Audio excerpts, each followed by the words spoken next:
The next topic is Prim's algorithm. Prim's algorithm is yet another algorithm to find the minimum spanning tree of the given graph. Let us see the working of the Prim's algorithm. Choose any vertex and the edge having the least weight is selected. அதாவது given graphல ஏதாவது ஒரு random vertex select பண்ணிட்டு அந்த random vertexல இருந்து outgoing edgesல எது least weighted edgeோ அதை தான் நம்ம செலக்ட் பண்ணணும்.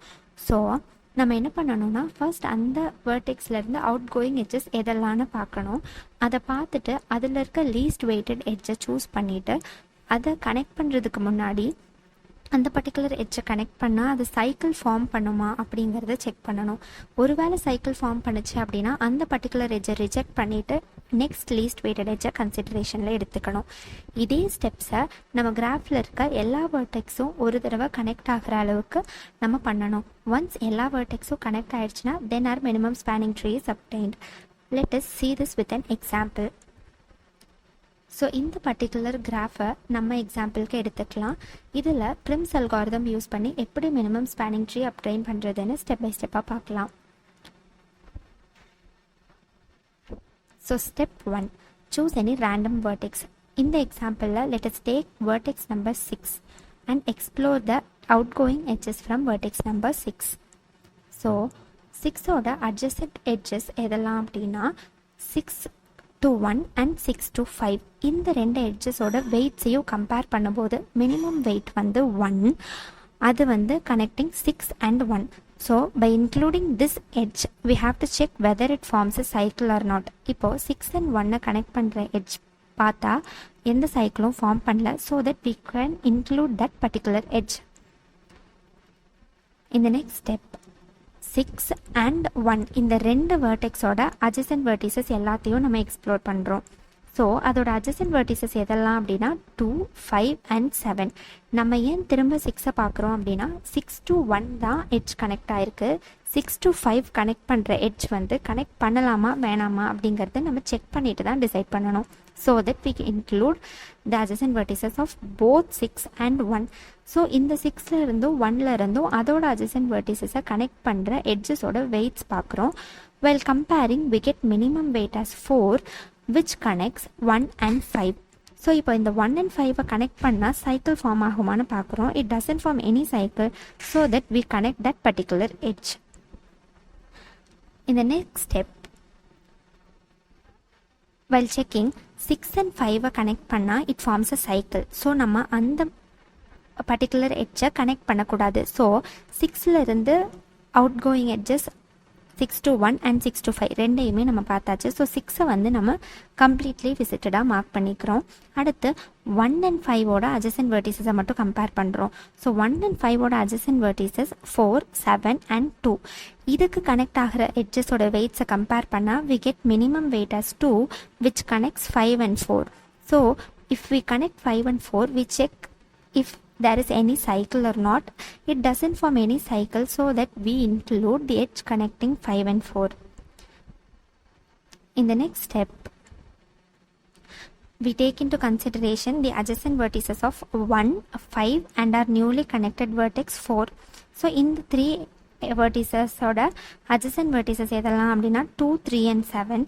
So the edges connecting these vertices ஓட வெயிட்ஸ் எல்லாத்தையும் நம்ம கம்பேர் பண்ணுறோம். we get minimum weight as 3 that connects 2 and 4. So இந்த பர்டிகுலர் எட்ஜை கனெக்ட் பண்ணால் it doesn't form any cycle, so that we connect that particular edge.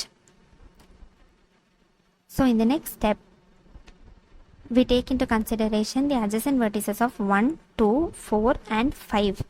So இந்த இடத்துல பார்க்கும்போது 1 to 7, 2 to 7, 5 to 7, 4 to 7, 2 to 3 and 4 to 3. இந்த எல்லா எட்ஜஸையும் நம்ம கன்சிடரேஷனில் வைக்கிறோம். But 1 to 2 மட்டும் நம்ம எடுத்துக்கிறது இல்லை. பிகாஸ் 1 to 2 கனெக்ட் பண்ணால் it forms a cycle. So மிச்ச எட்ஜஸ் எல்லாத்தையுமே கம்பேர் பண்ணும்போது மினிமம் வெயிட்டட் எட்ஜ் வந்து 6 which connects 5 and 7. ஸோ அந்த பர்டிகுலர் எட்ஜை இன்க்ளூட் பண்ணும்போது it doesn't form any cycle. So அதை நம்ம இன்க்ளூட் பண்ணிக்கிறோம். நெக்ஸ்ட் ஸ்டெப்பில் பார்த்தா நமக்கு வந்துட்டு 1லேருந்து திரும்ப 7 லைக் அந்த சென்டரில் இருக்க 7ங்கிற வேர்டெக்ஸோட 4 sides இருக்க எந்த வேர்டெக்ஸையுமே நம்மளால் கனெக்ட் பண்ண முடியாது, பிகாஸ் எதை கனெக்ட் பண்ணாலும் நமக்கு சைக்கிள் ஃபார்ம் ஆகும். ஸோ இப்போ கன்சிடரேஷனில் பார்க்கும்போது 1, 5, 7 இது மூணுமே ஃபுல்லி விசிட்டட், பிகாஸ் அதோட அட்ஜசன்ட் எட்ஜை இனி பார்க்கறதுக்கு எதுவும் இல்லை. ஸோ அது மூணையும் நம்ம ஃபுல்லி விசிட்டடாக மார்க் பண்ணிவிட்டு மிச்சம் வேர்டிசஸ் ஆன 2 and 4 மட்டும் கன்சிடர் பண்ணுறோம். 2 and 4ஓட adjacent vertex வந்து 3. அதோட வெயிட்ஸை கம்பேர் பண்ணும்போது we get minimum weight as 10 which connects 2 and 3. So இந்த particular edge join பண்ணா we doesn't get any cycle, so that we include that particular edge. So while seeing, if we notice that நம்மளோட எல்லா verticesுமே connected. So இதுக்கு மேலே நம்ம iterate பண்ண தேவையில்லை, because we have obtained our minimum spanning tree. This is the steps of getting a minimum spanning tree using Prim's algorithm.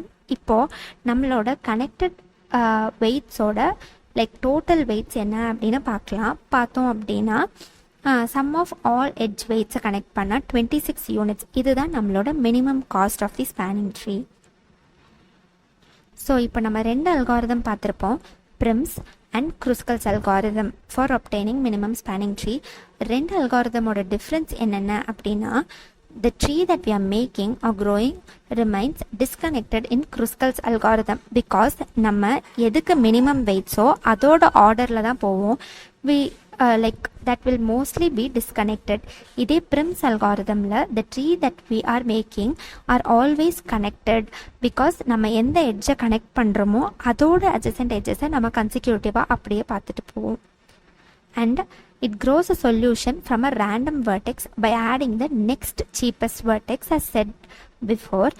And in Prim's algorithm, it grows a solution from the cheapest edge by adding the next cheapest edge to the existing tree.